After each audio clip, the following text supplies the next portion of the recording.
가을에 이제 완연한 날씨와 분위기 속에 낙엽이 떨어지고 색이 바랜 잎들을 보면서 우리는 지나온 길들을 돌아보게 되는 그러한 마음이 드는 것 같습니다. 우리의 길을 돌아볼 때 또 우리가 앞으로 어떠한 길로 가야 할까를 우리는 생각할 적에 바로 성경 말씀이 우리의 삶의 길을 인도하고 예수님이 우리의 삶의 길을 인도하는 줄로 믿습니다. 우리는 우리의 길을 걸어갈 때에 우리가 누구인가 하면 우리는 쉽게 그저 기독교인입니다, 그리스도인입니다 라는 말을 주고받게 됩니다. 그런데 놀라운 사실이 하나 있는데 신약 성경에 그리고 당연히 그러기 때문에 성경 전체에 그리스도인이라는 말이 몇 번 나올까요? 우리는 그렇게 많이 쓰고 있는 이 그리스도인이라는 말은 딱 3번 나옵니다. 그것은 우리에게 보면 또 물론 역사적으로 그리스도인은 성경 다음에 나온 사람들이기 때문에 적게 나오는 건 아닙니까? 이렇게 말할 수 있지만 우리가 쉽게 쓰는 이 그리스도인이라는 말에 대해 다시 한번 깊게 생각해 보게 됩니다. 그러면 성경에 그리스도인이라는 단어는 3번 나오면 그러면 어떤 단어가 많이 나오느냐? 제자라는 말은 몇 번 나올까요? 300번 나옵니다. 이것은 우리가 그러면 내가 앞으로 성경에 따라 나의 신앙을 소개할 적에 우리는 난 그리스도인입니다, 기독교인입니다 라고 소개하는 사람 많지만 내가 예수님 제자입니다, 나는 제자입니다 이렇게 말하는 사람이 없잖아요. 근데 성경은 정반대라는 것입니다. 성경이 기록될 당시 예수님이 살아계시고 십자가에 죽으시고 부활하시고 이제 초대교회가 펼쳐져 나갈 때는 오히려 그리스도인이라는 말은 거의 쓰지 않고 우리가 오늘날 제자라고 소개 안 하는 것처럼 오히려 제자입니다, 나는 예수님 제자입니다 이렇게 말을 하는 사람이 상식이었다는 것이죠. 그러면 오늘 우리가 제대로 믿는 거냐? 이거를 한번 심각하게 기본적인 것에서부터 생각하면서 우리는 어떠한 길을 가야 할 것이냐. 우리가 바라는 삶의 모습이 예수님과 함께 살아가는 그러한 삶을 우리 바라면서 신앙생활을 하고 있다면 예수님이 성육하여 이 땅에 오셨던 때 함께 살았던 제자들의 삶을 우리는 흠모할 수밖에 없고 나도 예수님이 같이 그렇게 예수님과 함께 살고 싶은 그러한 삶을 우리가 사모할 수밖에 없는데 그럴 때에 정작 바로 그 사람들을 가르쳤던 용어는 우리가 흔히 말하는 그리스도인이 아니고 제자였다는 사실. 그렇기 때문에 결국 우리가 바라는 삶은 그리스도인이 되는 게 아니라 제자가 되는 것이다 라는 것을 우리는 한번 새롭게 생각해 보고 이것이 무엇을 의미하는 메시지인가를 우리는 기억해야 할 줄 믿습니다. 예수님도 우리가 단지 그리스도인 하면 생각하는 예수 믿고 구원받고 예수님의 뒤를 따라 이 세상을 살다가 죽어 천국에 가는 그 그리스도인의 전형적인 것에서 간과된 주로 생각하는 것은 예수 믿고 구원받는다. 그런데 예수 믿고 구원받아 따르는 자, 따르는 제자, 바로 이것을 우리가 잊어버리기 쉬운데 예수님은 오히려 우리가 제자가 되기를 원하셨다는 사실이 오늘 이 유명한 본문 수고하고 무거운 짐진 자들아 다 내게로 오라 라고 하신 이 본문 속에도 다름 아니게 들어있다고 하는 사실을 우리는 그동안에 놓치고 있었던 것입니다. 우리는 오늘 이 말씀 마태복음 11장 28절에 30절의 이 유명한 말씀에서 우린 너무 28절의 메시지에만 그동안 꽂혀 있었던 거예요. 수고하고 무거운 짐진 자들아 다 내게로 오라 내가 너희를 쉬게 하리라. 아마도 이 말씀에만 우리는 너무 집중한 나머지 예수님이 진정으로 우리에게 더 원하시는 것이 무엇인지에 대한 눈 감고 있었던 것이 아닌가라는 하는 것. 즉 우리가 그냥 나는 그리스도인입니다 이렇게 쉽게 생각하는 것에만 우리는 멈췄지. 사실 예수님이 원하는 건 난 너희가 내 제자가 되기를 원해. 그냥 나를 믿고 멀찍이 그냥 나를 추앙하면서 바라보면서 아 이제 난 믿으니까 구원받았어. 그리고 예수님 적당히 살다가 죽어서 천국에 가는 그냥 믿음 잊어버리지 않는 그것을 예수님이 원하는 게 아니고 예수님은 제자가 되라. 오히려 이것을 예수님이 더 원하시는 것이 였다는 사실에 눈 감고 있는 건 아닌가라고 여기면서 왜? 그만큼 우리가 28절에만 집중하면 중요한 29절을 잊어버리고 있었다는 것을 다시 한번 이 시간 새기면서 과연 예수님이 참으로 이 내 삶을 돌아보는 이 계절에 원하는 그러한 나의 모습은 무엇인지를 오늘 말씀에서 함께 살피면 이 말씀은 완전히 중요한 것이 다른 말씀으로 우리 마음에 새겨지게 될 줄 믿습니다. 수고하고 무거운 짐진 자들이 일단 28절에 쉬게 하신다는 이 선언은 삶의 무게에 짓눌려 정말로 괴로움과 고통 중에 있는 이들의 인생의 짐을 덜어주시고 생의 굴레를 깨뜨리시는 구원의 복음으로 우리에게 여겨져 왔습니다. 이것을 외우려 하지 않아도 저절로 외워지는 성구 중에 하나일 것이고 아마 기독교인이 아니라고 해도 워낙 유명한 말씀이고 또 여기저기 교회에 써놓은 그러한 말씀으로 가장 유명한 성구 중에 하나라고 해도 과언이 아닐 것입니다. 과연 이 말씀으로 얼마나 많은 영혼들이 구원을 받고 그 은혜에 감격했었습니까? 그만큼 우리가 참된 신과 구원에 목말라 있다고 하는 뜻인 줄로 새기는 것입니다. 그렇지만 무거운 인생의 짐으로부터의 구원이 너무나 절실했던 나머지 우리는 이 말씀 다음에 이어지는 예수님의 그 당부에 주목하지 못했을 수 있다는 사실을 이 시간 새롭게 봐야 됩니다. 그것이 무엇이냐? 바로 29절에 있는 나는 마음이 온유하고 겸손하니 나의 멍에를 메고 내게 배우라 라고 하는 말씀입니다. 이 말씀 내게 배우라, 나의 멍에를 메고 내게 배우라, 이 말씀은 비록 짧지만 아주 많은 의미를 담고 있는 말씀입니다. 이것은 구원받은 이후 우리의 삶에 새로운 방향을 제시하는 말씀입니다. 즉 예수님께는 구원의 은혜, 28절은 구원의 은혜입니다. 더 말할 것 없습니다. 내가 너를 쉬게 하겠다. 수고하고 무거운 짐진 자들아 내게로 오라, 내가 너희를 쉬게 하겠다라고 하는 구원의 은총만이 아니라 그 이후에 삶을 배우라, 내게 배우라고 하시는 초청, 즉 나의 멍에를 메고 내게 배우라는 이후에 지속적인 삶에 대한 초대가 함께 있었는데 더 중요한 건 뭐예요? 아빠가 좋아, 엄마가 좋아, 그 말이나 똑같죠. 뭐가 더 중요하지는 않아요. 그러나 너무 우리는 28절에 구원만을 생각했다는 거예요. 똑같이 중요한 게 29절이요. 오늘 우리는 28절에 구원만을 집중해야 하고 그것만을 너무 생각했기 때문에 매여 있었기 때문에 오히려 29절을 더 중요하다고 여겨야 하는 지경에 와 있게 된 것입니다.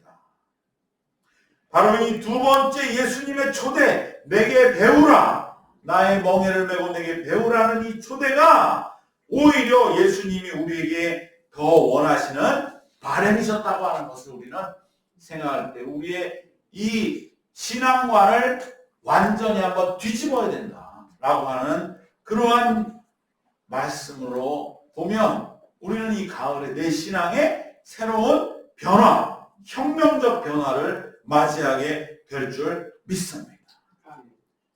우리는 기독교를 그동안에 예수 믿고 구원받는 걸 첫째로 생각했어요. 물론입니다. 그렇게 되지 않으면 이제 더 이상 말도 시작도 안 되잖아요. 그러나 그 구원이 그러면 그냥 고정적이고 불변적인 것이 아니라 이 말이에요. 그것을 우리 지켜나가기 위해서라도 구원을 참된 구원되게 하기 위해서라도 우리에게 필요한 건 무엇이냐? 나의 멍에를 메고 내게 배우라. 우리는 이것이 오히려 이제 구원받은 우리들에게는 제일 1순위다. 그러므로 기독교가 구원의 종교라고 말하는 것은 불신자들에게 해당되는 말이고, 우리 신자들에게는 기독교는 무엇이냐? 바로 예수님의 멍에를 메고 배우는 것이 1순위가 되어야 할 줄 믿습니다. 그러면 불신자들이 아무리 기독교에 대해서 거긴 그냥 죄인도 가서 구원받는데 이렇게 말하는 말이 얼마나 터무니없는 말이에요. 그건 당시 불신자이기 때문에 기독교를 반밖에 모르기 때문에 그렇게 말하는 것이지, 우리 믿는 자가 되면 기독교의 완전히 새로운 세상이에요. 그것은 바로 예수님 멍에를 메고 예수님께 배우는 것, 평생 배우는 것임을, 그 세계가 열린다고 하는 것이 우리 속에 분명히 자리 잡고 있으면 세상에 말하는 기독교는 절반도, 그 절반의 절반도 제대로 모르고 하는 말인 것을 우리는 마음속에 담대하게 간직하게 될 줄 믿습니다. 그런데 여기에 문제가 있습니다. 무엇입니까? 한 번만 생각해 보면 금방 알 수 있죠. 왜냐하면 자, 28절에서는 쉬게 하신다 그랬잖아요. 쉬게 하신다. 우리 마음이 정말 쉬는 마음. 그런데 29절에서는 뭐가 나옵니까? 멍에를 메고 배워야 된다. 우리는 멍에를 메는 것과 배우는 것이 쉬는 것과는 어떤 관계라고 생각합니까? 부딪힌다고 생각합니다. 멍에를 메는 것과 배우는 것은 쉬는 건 아니잖아. 이렇게 생각하기 쉽습니다. 왜 그렇습니까? 멍에를 메는 건 뭡니까? 또 내가 뭔가 짐을 짓는 걸로 생각해요. 내가 또 뭔가 영을 빼이고 뭔가에 구속받는 그러한 일이라 생각됩니다. 또 배우는 일은 뭐라고 생각합니까? 쉰다고 생각하지 않아요. 그것은 아마 우리가 어릴 때부터 공부와 그러한 학업에 엄청난 그 짐 속에 아예 머릿속에 뿌리 박혔기 때문에 배우라 하는 말에 대해서 또 쉬는 걸, 아니 방금 전 28절에 쉬라고 해놓고서 쉬게 하신다고 하고 29절 배우라고요? 이게 좀 뭔가 안 맞는다라고 생각하기가 쉽습니다. 그런데 이것은 완전히 잘못된 생각입니다. 왜냐하면 여기서의 멍에를 우선 생각해 봅시다. 멍에를 맨다 할 때 이 멍에는 무엇이냐? 이전에 우리를 세상에서 얽매였던 그런 멍에가 아닙니다. 이 멍에는 무엇이냐? 오직 예수님과 함께 사랑의 길을 가는 그런 멍에를 말합니다. 이 멍에를 매지 않으면 우리는 오히려 제대로 된 사랑의 삶의 길을 갈 수가 없기 때문에 예수님과 함께 매는 사랑의 멍에는 속박이 아니라 삶의 절대적인 지침, 우리가 이 세상을 사랑으로 살아가기 위한 절대적으로 필요한 그러한 요건이요 지침입니다. 이것은 결코 세상이 말하는 멍에가 아닌 것입니다. 우리가 사랑의 길을 잃어버립니다. 예수님과 멍에를 매지 않으면 사랑의 길을 잃어버리는 것입니다. 여기 기막힌 비유가 있죠. 멍에가 뭡니까? 멍에는 소 2마리가 이제 힘을 내서 밭을 갈 때에 그 2마리에 줄을 맞춰주는 나무를 말하는 것이죠. 근데 예수님과 우리가 함께 맵니다. 예수님이 훨씬 더 강한 힘으로 끌고 가시고 우리는 거기에 그저 옆에 마치 그 힘센 소 옆에 어미소와 아기의 소가 같이 멍에를 매는 것 같은 그러한 장면으로 선명하게 떠오르는 이미지인 것입니다. 그러한 멍에지 우리가 예수님보다 앞장서서 끌고 가는 그러한 멍에, 다시금 우리의 삶을 속박하는 멍에가 아닌 것입니다. 그 생각은 우리는 마귀에 주는 생각인 것을 기억해야 할 줄 믿습니다. 또한 두 번째, 이제 배우라, 이 말씀이 중요합니다. 배우라는 말씀, 그럼 이건 어떻게 쉽니까? 그러나 이게 중요합니다. 이걸 잘 잡으셔야 돼요. 배우라는 말씀도 어떠한 특정한 지식을 습득하라는 얘기가 아닙니다. 그리고 어떠한 가르침을 전달받아서 이 마음속에 뭔가 그것으로 우리가 통상적으로 말하는 그러한 머릿속에 넣는 그러한 배움과 가르침을 뜻하는 것이 아니에요. 이 배우라는 것은 뭐냐? 곧 쉼입니다. 이게 중요합니다. 세상은 이런 게 없잖아요. 배우려면 쉬어서는 안 되죠. 내 정신줄을 놔서는 안 되죠. 뭔가 가서 열심히 긴장하고 내 머릿속에 넣어야 배워지는 거지요. 우리는 이 배움을 생각해서는 안 됩니다. 여기에 배움은 쉼입니다. 왜? 내게 배우라 그리하면 너희 마음이 쉼을 얻으리니. 즉 배우면 쉼을 얻는다 이 말이에요. 안 배우면 안 쉰다. 못 쉰다 이 말이에요. 여러분 이걸 우리가 잘 봐야 됩니다. 우리가 생각하는 배움과는 다른 거죠. 왜 배우는 게 쉬는 것이 됩니까? 여러분 이 깊은 의미가 있는 것입니다. 우리가 인생의 진정한 쉼과 안식을 찾죠. 그래서 사람들은 오늘 또 돈 벌어서 어디 좀 나를 쉬게 해줄 수 있는, 나를 좀 왕대접해 줄 수 있는 데를 가면서 쉬는 것, 맛있는 걸 먹고 좋은 경치 속에 대우받고 제접받고 그것을 쉰다 생각합니다. 근데 오늘 예수님 말씀은 뒤집는 거예요. 그렇게 쉴 수 있다고 생각하는 네 육신과 어떤 생각은 쉴지 모르지만 네 영혼이 쉴 수 있다고 생각해? 아니라. 오직 우리가 진정한 쉼을 갖는 방법은 뭐냐? 내게 배우라. 내 멍에를 메고 내게 배우는 것만이 우리의 마음의 쉼을 얻으리니. 여러분 이걸 우리가 놓치면 안 돼요. 여러분 우리 신앙이 약해지고 오늘날 교회가 타락되면 어떻게 됩니까? 교회에서 뭘 배웁시다. 세상도 받아들입니다. 또 뭐 시간 내서 훈련 받으라고 그러네. 뭐 또 코스 만들어서 성경 공부하라고 오라고 하네. 여러분 말씀과 정확히 180도 반대되는 신앙의 타락인 것입니다. 우리는 진정 이 말씀 속을 깨달아야 될 것은 내 멍에를 메고 내게 배우라 그리하면 너희 마음이 쉼을 얻는다. 이 말씀 깊이 묵상해 볼 때 예수님 안에 배움은 곧 쉼이구나. 그럴 때 우리의 마음의 문이 저절로 열리고 나 예수님 배워야 되겠다. 왜? 거기에만 쉼이 있으니까. 세상 어디 쫓아다녀봤자 아무리 좋은데 경치도 절경인데 그때뿐입니다. 그때뿐이에요. 그것이 우리 영혼의 근본적인 문제를 고치고 해결하지 못합니다. 그렇게 해결받지 못하면 우리 삶에 쉼은 없습니다. 거기까지인 것이죠.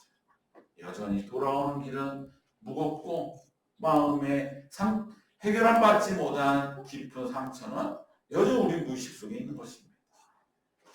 바로 예수님이 내게 배우라는 이 말씀은 예수님과 함께 동행하고 동고동락하면서 온유하고 겸손하신 예수님의 사랑을 배우라는 말씀입니다. 이러한 배움은 내 삶의 진정한 쉼이 된다고 하십니다. 예수님께 배우는 것 그 자체가 쉼입니다. 예수님께 배우지 않는 삶은 아무리 쉬려고 애를 써도 쉬어지지 않는 진정한 안식을 모르는 삶입니다. 예수님께는 배움과 쉼이 일치합니다. 고로 나는 배울 때 예수님께 배울 때 쉰다. 그래서 예배가 안식이 되고 우리가 말씀을 서로 나누는 것이 안식이 되고 진정한 쉼이 되는 것입니다. 이렇게 우리는 여기고 늘 예수님과 배우는, 그래서 예수님 제자 되라고 한 거예요.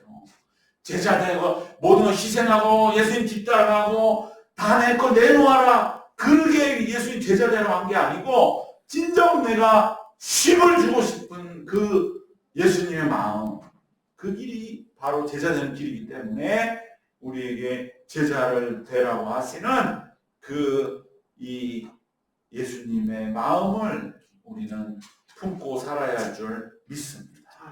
예수님의 멍에를 메고 배우는 것 그 자체가 곧 진정한 쉼이라고 합니다. 그러니까 우리는 세상이 모르는 길을 가는 거예요. 세상이 가장 무식한 소리가 옵니까? 아이고 뭐 일요일인데 뭘 그 예배 가 집에서 좀 쉬지. 이 무식한 소리지, 무식한 소리. 근데 우리가 여기에 왜 약해지냐 이 말이에요. 이걸 모르기 때문에. 내 쉼은 그냥 방구석에 누워있는 게 아니야. 침대에 편안히 누워있는 게 아니야. 예수님을 배우는 거야. 거기에 내 쉼이 있어. 그 경지를 알아? 우리가 이런 힘과 권세를 주셨는데 그걸 다 잊어버리고, 아이고 뭐 요새 인터넷도 잘 돼 있는데 집에서 컴퓨터 켜. 오늘은 몸도 안 좋은데 쉬고 그냥 집에서 예배 드리고 헌금 온라인으로 보내. 이게 쉼이 아니라 이 말이에요. 예수님을 배우는 것 자체가, 내 삶으로 배우는 것 그 자체가 나의 진정한 쉼이라고 하는 것을 우리는 예수님이 이미 말씀해 주셨는데 우리는 그저 28절에만 너무 매여서 29절을 놓치고 있었던 것입니다. 예수님의 멍에를 메고 배우는 것 그 자체가 곧 진정한 쉼이라고 하는 분명한 내 신앙의 전환이 우리 속에 함께 될 때에, 내가 이제부터는 예수님을 배워야 되겠다. 여러분, 우리가 신앙생활을 오래 하다 보면 어떤 생각이 듭니까? 내가 신앙생활을 이렇게 오래 했는데 내가 배워? 내가 가르쳐야지. 내가 목사인데, 내가 장로인데, 내가 교사를 몇십 년을 했는데 내가 배워? 나는 가르쳐야 돼. 나 초신자를 가르쳐야 되고, 아이고 저 신앙생활 저렇게 해서는 안 되지. 내가 한마디 해줘야 돼. 그러한 생각은 아주 위험한 것입니다. 예수님은 오늘도 우리에게 말씀하는 겁니다. 내게 배우라. 우리는 아직도 모르는 것이 많습니다. 특히 사랑을 모릅니다. 내가 사랑할 수 있는 사람이라고 자꾸 생각하는 착각, 이건 내가 나를 모르는 거. 또 내가 사랑받을 만하기 때문에 예수님 나를 사랑했다 하는 착각, 이것도 우리는 배워야 되는 거예요. 끊임없이 내 자신을 사랑받을 수 없는 나를 예수님 사랑해 주셨다는 것을 배우고, 그리고 이 세상에 정말로 사랑받기 어려운 자들도 예수님은 사랑하고 계시고, 그 사랑을 먼저 받은 나는 그들에게 어떻게 해서든지 사랑으로 함께 나가고 다가가야 한다고 하는 것을 우리 배우는 것입니다. 그것이 바로 내게 배우라고 하시는 말씀이요. 이 마음이 살아있을 때 우리의 구원도 더 견고해지고 구원이 구원다워지는 줄로 믿습니다. 구원 받았기 때문에 이제 나는 더 배울 거 없다. 오래 신앙생활했기 때문에 배울 것도 없다. 라고 하는 생각은 참으로 위험합니다. 또 때로는 어떤 사람은 내가 고난이 너무 힘들어서 배울 겨를이 없어요. 나는 내 믿음 지키기도 벅찹니다라고 여겨서도 안 됩니다. 왜? 그런 사람은 쉼을 그렇게 원하면서도 사실 쉼을 얻지 못합니다. 내 인생이 너무 힘들어도 사실은 배워야 됩니다. 그래야 그 힘든 것으로부터 진정한 쉼을 얻을 수 있는 거예요. 우리는 바로 다시 한번 예수님이 내 멍에를 메고 내게 배우라고 하신 이 말씀이 깊은 뜻을 생각하고, 내가 고난에 지쳐있다 할지라도 주님이 배우라고 하는 말씀, 주님 그러면 제가 뭐부터 배워야 되겠습니까? 그 마음이 시작될 때에 그는 비로소 그토록 그가 원하고 바라는 진정한 참된 삶을 향해 나아가게 된 것임을 기억하시기를 바랍니다. 그때 그는 참된 삶을 얻을 수가 있습니다. 그러면 무엇을 배워야 됩니까? 오늘 29절 세 가지에 다 들어있는 것을 꼭 기억하시길 바랍니다. 예수님은 뭔가 특별하고 어려운 거 배우라는 게 아니에요. 29절에 다 들어있어요. 세 가지 뭐냐? 뭐라고 하셨어요? 나는 온유하고, 첫 번째 온유를 배우는 겁니다. 두 번째, 그 다음 뭡니까? 겸손하니, 두 번째 겸손을 배우는 겁니다. 세 번째, 내 멍에를 메라. 멍에를 세 번째 배우는 겁니다. 이 세 가지를 배우는 겁니다. 온유, 겸손, 멍에입니다. 첫 번째, 온유는 무엇입니까? 평안입니다. 평안을 배워요.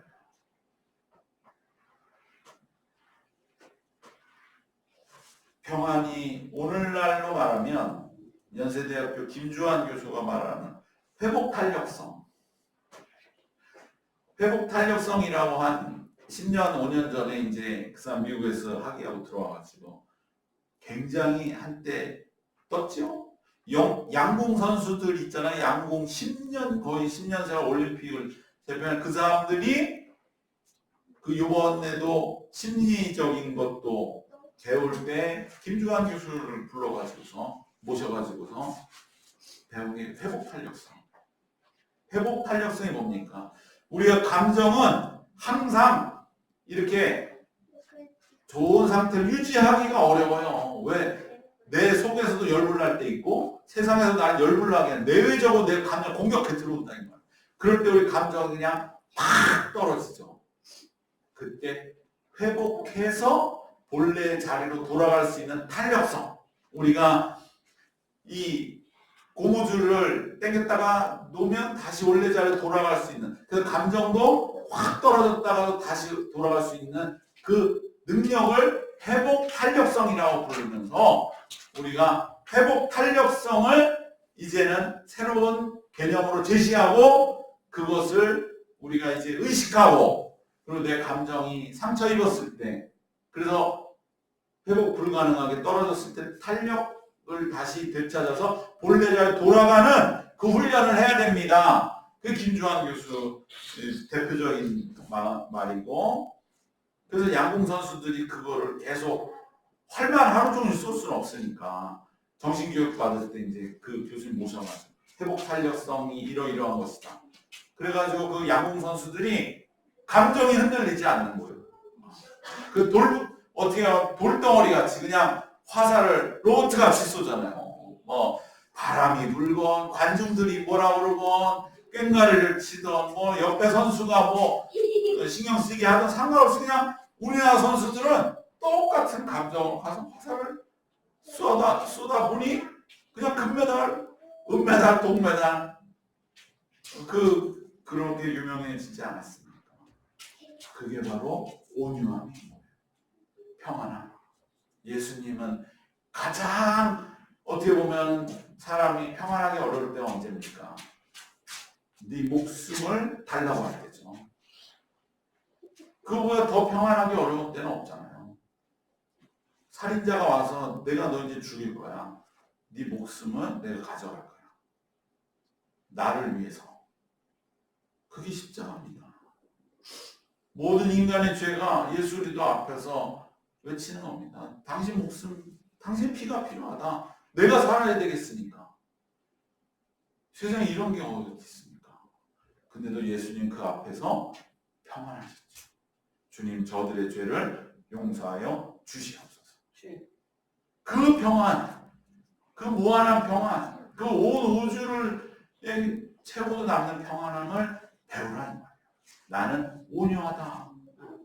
예수님이 나는 온유하고 겸손하다, 이 말이 예수님이 자기 자랑하는 분이 아니잖아요. 왜 이 말 하시겠어요? 우리에게 배우라는 거죠.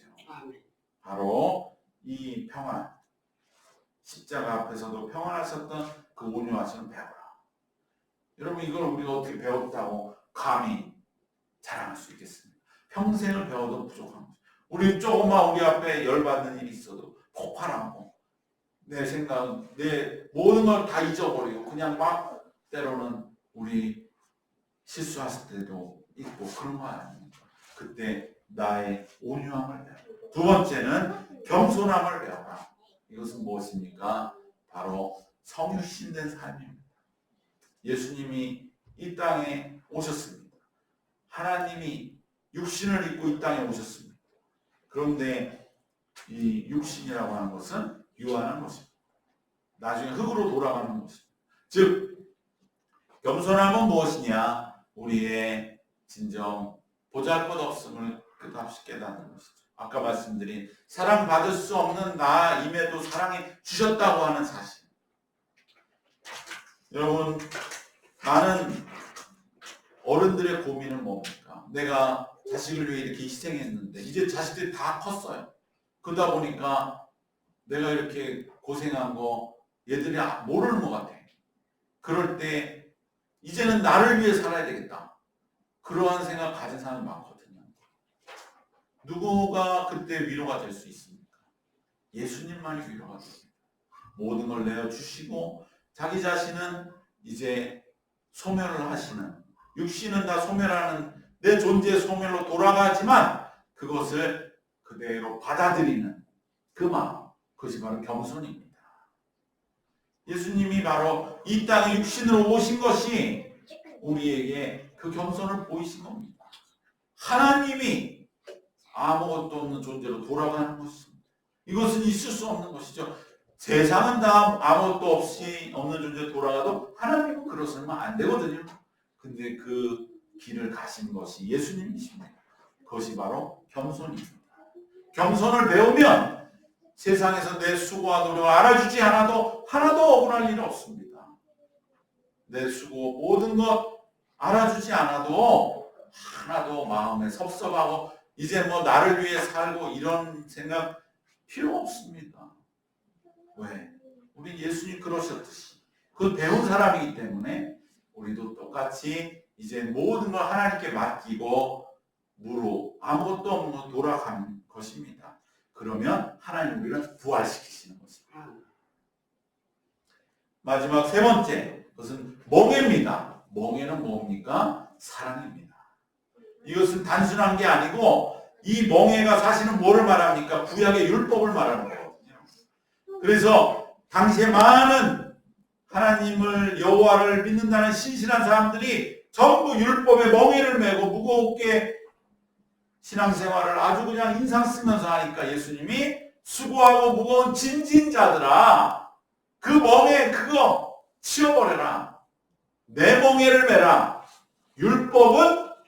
율법의 규칙과 강제가 중요한 게 아니고 율법의 핵심은 뭐다? 사랑이다.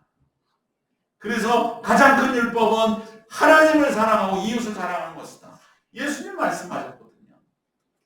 그러니까 예수님은 율법을 사랑으로 바꿔놓으신 거예요. 그렇기 때문에 내 멍에를 메라고 하시는 거예요. 율법을 메라고 했으면 예수님 그런 말씀 하실 리가 없죠. 사랑을 메라. 사랑을 배우라 이 말인 것입니다. 바로 사랑으로 재해석된 율법, 사랑으로 완전히 뒤집어진 그러한 토라입니다. 이것이 바로 수고하고 무거운 짐진 자인 기존의 율법에 대한 관한 왜곡된 해석과 가르침을 완전히 뒤집는 예수님의 사랑의 법으로서의 율법이 가르치는 사랑의 길, 이것을 배워가는 것입니다. 바로 이 온유와 겸손과 사랑, 이 세 가지를 예수님께 배우는 것, 그것이 바로 우리의 신앙, 구원받은 이후에 우리의 일상을 지키는 것이고 그것이 바로 우리를 참된 쉼으로 인도하신다고 하는 말씀을 우리는 오늘 마음에 깊이 새기시기를 바랍니다. 마지막 우리가 받은 구원도 바로 이 이후에 곧바로 말씀하신 오늘 우리가 집중적으로 봤던 이어진 이 예수님으로부터의 배우라는 이 배움 앞에서 우리가 겸손히 무릎 꿇는 것 그리고 온유와 사랑과 겸손을 배워감으로써 구원 자체도 더 견고해진다는 것을 기억해야 할 줄 믿습니다. 구원의 감격 28장이 말하는 구원의 감격만이 아니고 오늘 29절이 말하는 바로 온유와 겸손과 사랑을 배우는 끊임없는 이 신실함 이제부터는 신실함이 필요합니다. 그 신실함으로 더욱더 온전한 비로소 예수님의 제자 신약 성경에 300번이나 나옵니다. 3번 나온 단순한 그리스도인이 아니라 그러한 제자로서의 신앙인의 굳건한 삶을 살아가시기를 주님의 이름으로 축원합니다. 아멘. 기도하겠습니다. 하나님 감사합니다. 참으로 이게 우리가 돌아온 신앙의 길을 돌아보며 우리가 그동안에 매여 있었던 또 우리가 때로 지치고 정말 힘들어서 수고하고 무거운 짐진 자들의 짐으로부터 우리 쉬게 해주시는 그 말씀에만 머물렀다면 이제는 그 이후에 곧바로 말씀하셨던 내 멍에를 메고 내게 배우라고 하신 이 말씀은 우리 신앙에 이제는 분명한 지표로 삼게 하여 주시옵소서. 그래 그 말씀 붙들고 앞으로 길을 걸어가며 예수님의 온유 겸손하심과 사랑을 배워 나아가는 하루하루의 믿음의 길이 되도록 우리 하나님 우리를 이끄시고 친히 인도하여 주시옵소서. 감사드리오며 우리 주 예수 그리스도의 이름으로 기도드리옵나이다. 아멘.